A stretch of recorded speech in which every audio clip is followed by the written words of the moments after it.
안녕하세요, 후보님. 네, 반갑습니다. 반갑습니다. 교도통신의 오카사카입니다. 한일 관계에 대해서 질문드리겠습니다. 일본에서 최근 기시다 내각이 출범하고 한국에서 내년에는 새로운 정부가 출범함으로써 관계 개선에 대한 기대감 조심스럽게 나오고 있는데요. 그렇지만 일본에서는 후보님께서 그동안 강경 발언을 해오신 것을 두고 대통령이 되면 한일 관계가 더 어려워질 거라는 우려의 목소리가 있는 것도 사실입니다. 그에 대한 후보님의 견해를 여쭙고 싶고 또 후보님의 실용 외교가 대일 관계에서는 어떤 식으로 적용될 것인지 설명 부탁드리겠습니다. Well, 또 first, 한 가지는 아무래도 한일 간의 제일 큰 현안이 징용 문제인데요. 문재인 정부는 대법원 판결을 존중하면서도 압류된 일본 기업의 자산을 강제 매각하는 것은 바람직하지 않고 외교적 해법을 찾는다는 입장인 것으로 알고 있습니다. 후보님의 생각도 같습니까? 이 문제 해결에 대한 해법이 보관이 있으신다면 어떤 것인지 설명 부탁드리겠습니다. 고맙습니다. 첫 번째 질문에 대한 답을 드리도록 하겠습니다. 제가 강경 발언을 한다 또는 대일 강경 태도를 취한다고 하는 것은 한 측면만을 본 오해라고 말씀드리고 싶습니다. 저는 한국과 일본이 가장 지리적으로 가깝고 상호 의존적 관계에 현실적으로 있기 때문에 서로 협력하고 서로에게 도움되는 길을 찾아가야 한다고 생각합니다. 그래서 일본 국가와 한국이라고 하는 나라와 나라 간의 관계, 또 일본 국민과 한국 국민의 이 국민들 간의 관계를 위해서라도 관계는 정상화되고 미래지향적으로 가야 하는데, 다만 현실적으로 현재의 특정한 정치 권력들이 국가의 이익 또는 각각의 국민의 이익에 좀 더 부합하도록 의사결정하고 또 행동할 필요가 있다고 생각합니다. 이어서 제가 두 번째 질문에 대한 답을 드리도록 하겠습니다. now I'd like to move on to answer the second 그러면 question. 한일 관계에서 어떤 게 진짜 실용 외교냐라는 질문에 답을 드리도록 하겠습니다.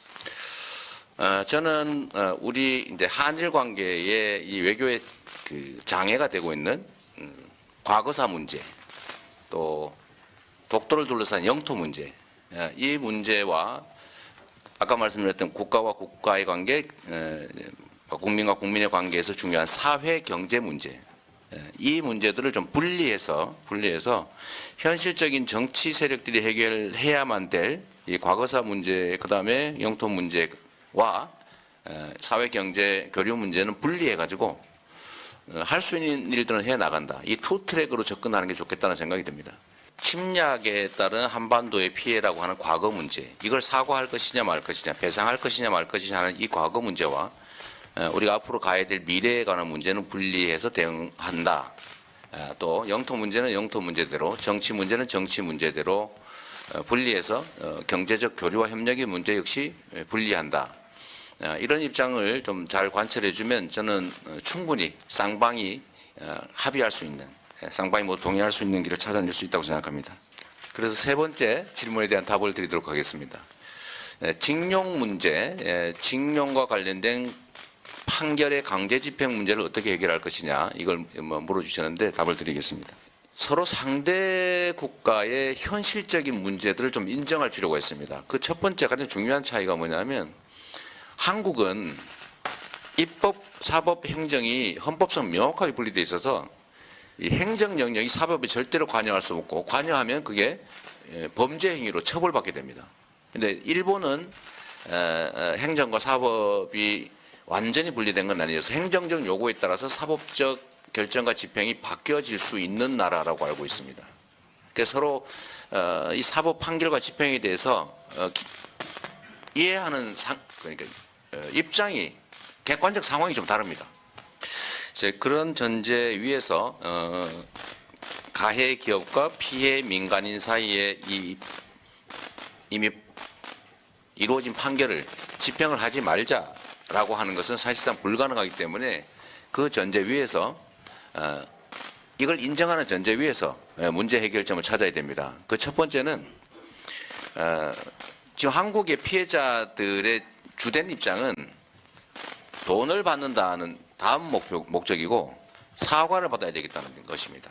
그래서 이 사과의 문제, 진정으로 인정하고 사과하는 문제가 우선이기 때문에 이 문제는 사실은 돈 문제는 아니지 않습니까?